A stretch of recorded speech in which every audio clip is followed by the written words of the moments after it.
po ang nabunot? Tiger. Tiger. Ano po ang tunog ng tiger? Rar. Yan. Parang natinig. Rar.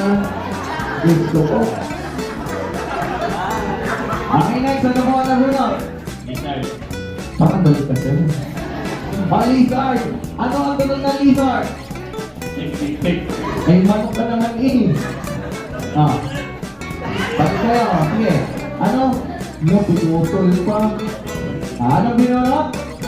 Ano ang tunog ng tuko? Kuha. Okay, next. Ano po ang nabunot? Lizard. Ano ang tunog ng lizard? Ngayon, hindi manok. Okay, last. Ano po ang nakuha? Ano po ang tunog ng horse? Wait lang! Wala mo na maingay! Wala mo na maingay! Ano ang tunog ng horse?